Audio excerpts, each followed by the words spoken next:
배당금에 대한 신고 부분들에 대한 겁니다. 너무나 쉽습니다.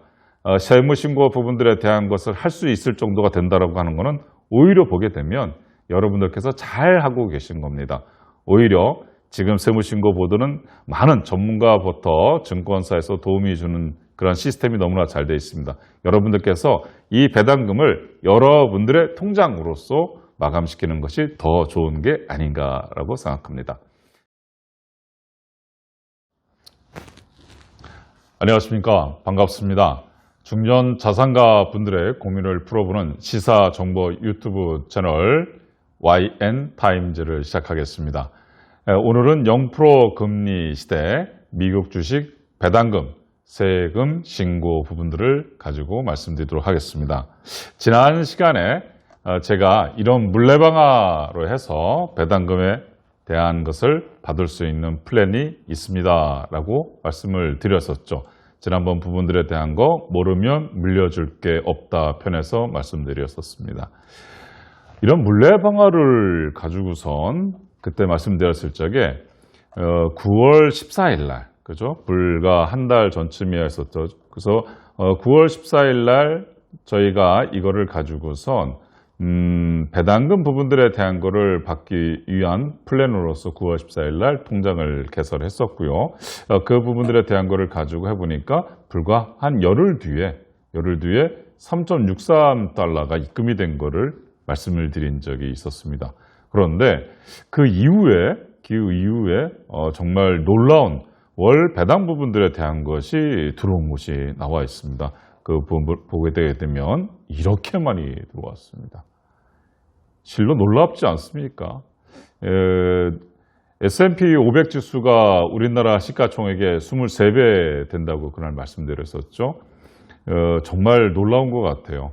이런 부분들에 대한 거를 여러분들의 퇴직, 은퇴자산, 그 다음에 여러분들께서 여유가 있으신 분들에 대한 거, 또한 자녀들한테 이런 부분들에 대한 거를 물려주게 되면 상당히 괜찮은 것 같습니다. 그래서 제가 여러분들 보시기에서 이렇게 체크를 해보니까 9월 24일 날, 그 다음에 10월 5일 날 해가지고 들어왔고요. 어떤 거는 7.23달러도 입금이 됐더라고요. 10월 6일까지. 그래서 통상적으로다가 저희가 했었던 부분들에 대한 거를 현재까지 들어온 거를 가지고 환율을 계산을 해보니까 4.22%의 수익률이 나옵니다. 나머지 부분들까지 다 해서 들어오게 되게 되면 5.7에서 한 6% 정도까지의 수익률이 예상이 되는 거니까 상당히 괜찮은 것 같습니다. 여러분들께서도 참고하시고 이런 배당 부분들에 대한 플랜들을 이제는 한번 현실화시켜서 적용을 시켜보시는 게 은퇴, 그다음 그 자녀들 부분들에 대한 거, 여러분들의 자산 부분들에 대한 것도 상당히 도움이 될 것 같습니다.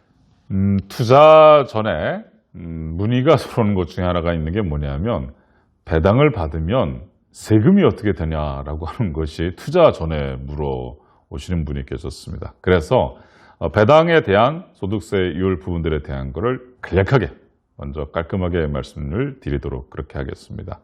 우리나라는 배당 소득세율 부분들에 대한 것이 14%입니다. 14%예요. 미국은 몇 프로냐면 15%죠. 다시 해서 뭐냐면 우리나라보다 미국이 1%가 더 높게 되어 있습니다. 그런데 미국은 원천 징수 15% 딱 끝나고 나면 우리나라보다 더 높기 때문에 더 이상의 우리나라에 들어와서 세금에 대한 징수하는 것은 없어요. 예를 들어서 중국에서의 배당 소득세 부분들은 10%입니다. 그런데 우리나라는 몇 프로죠? 14%. 그러면 중국에서 10%를 낸 다음에 들어와서 우리나라에서 추가적으로 4%를 내면 된다라고 하는 부분들에 대한 겁니다. 아셨죠? 자, 이 부분에 대한 거 여러분들 참고하시고요. 단 2천만 원 부분들에 대한 기준이 상당히 중요합니다. 우리나라의 금융 종합소득 과세 대상자는 2천만 원을 기준으로 하고 있기 때문에 미국에서 배당금을 받았을 때에 2천만 원까지는 15%. 그런데 2천만 원을 초과한 부분들에 대한 것을 우리나라에서는 뭐냐면 금융소득 종합과세 대상자에 포함이 되게 됩니다. 그렇다 그러면 2천만 원 이상 되는 부분들에 대한 것은 바로 종합소득으로 가가지고선 같이 합산이 된다라고 하는 그런 말입니다. 예를 들어서 한번 말씀을 한번 드려보죠. 연봉이 4천만 원입니다. 그 다음에 배당 소득 부분들에 대한 것이 4천만 원입니다. 그렇다 그러면 앞에서 말씀드린 것처럼 2천만 원까지 부분들에 대한 것은 원천 징수되고요. 나머지 2천만 원 부분들에 대한 건 뭐다? 배당 초과 소득세. 그러니까 앞에서 있는 연봉 4천과 합쳐져서 6천만 원 부분들에 대한 것은 종합소득세에 포함이 된다라고 하는 뜻입니다. 자, 이자와 배당 부분들에 대한 거 2천만 원. 그런데 이 두 개의 합산 부분들에 대한 것이 얼마나 했었죠? 2천만 원입니다. 2천만 원 초과되는 부분들에 대한 거 다시 한번 말씀드리지만 어디에 적용이 된다? 종합소득에 적용이 된다라고 하는 부분들에 대한 겁니다. 오케이. 배당을 그러면 받고 나서 세무 신고 부분들에 대한 거를 굉장히 많이 신경들을 쓰실 수가 있습니다. 일단 개인 부분에 대한 거를 먼저 보게 되면 5월 말일까지 종합소득 신고하시면 되고요. 성실신고 대상자들은 언제까지? 6월까지 하시면 되고요.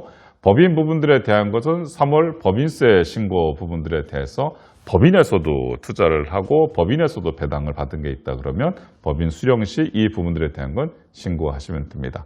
자, 그런데 이 부분들에 대한 거를 가지고 개인 같은 경우는 어떻게 되면 직접 세무 신고를 해야 되는 거냐? 그것이 아니라 말 그대로 별도의 직접 신고라는 세무 신고 부담 부분들에 대한 것이 요즘엔 많이 없어졌죠. 어디서 해주냐면 말 그대로 증권사 같은 데서 해주고 있기 때문에 여러분들께서 편안하게 하실 수가 있을 것 같습니다. 법인 관련 자료 부분들에 대한 것은 마찬가지 법인도 받아가지고 세무 신고를 하면 됩니다. 배당금에 대한 신고 부분들에 대한 겁니다. 너무나 쉽습니다. 세무 신고 부분들에 대한 것을 할 수 있을 정도가 된다라고 하는 것은 오히려 보게 되면 여러분들께서 잘 하고 계신 겁니다. 오히려 지금 세무신고 보도는 많은 전문가부터 증권사에서 도움이 주는 그런 시스템이 너무나 잘 되어 있습니다. 여러분들께서 이 배당금을 여러분들의 통장으로서 마감시키는 것이 더 좋은 게 아닌가라고 생각합니다. 오늘 여러분들과 같이 배당금에 대한 세무신고 부분들에 대한 거 말씀드렸습니다. 다시 한번 말씀드리지만 구독, 좋아요, 알림 설정까지 어느 분께서 이런 말씀을 하시더라고요. 구독, 좋아요, 알림 설정은 구독료를 납부한 거랑 동일하다. 구독료를 납부하실 부분에 대한 거는 많이 계속해서 보시고 여러분들의 부가 그 다음에 여러분들의 중년의 자산가 분들 또 자녀분들이 부를 계속해서 유지하고 물려줄 수 있도록 그런 세상이 되길 바라겠습니다. 이상으로 마치겠습니다. 고맙습니다.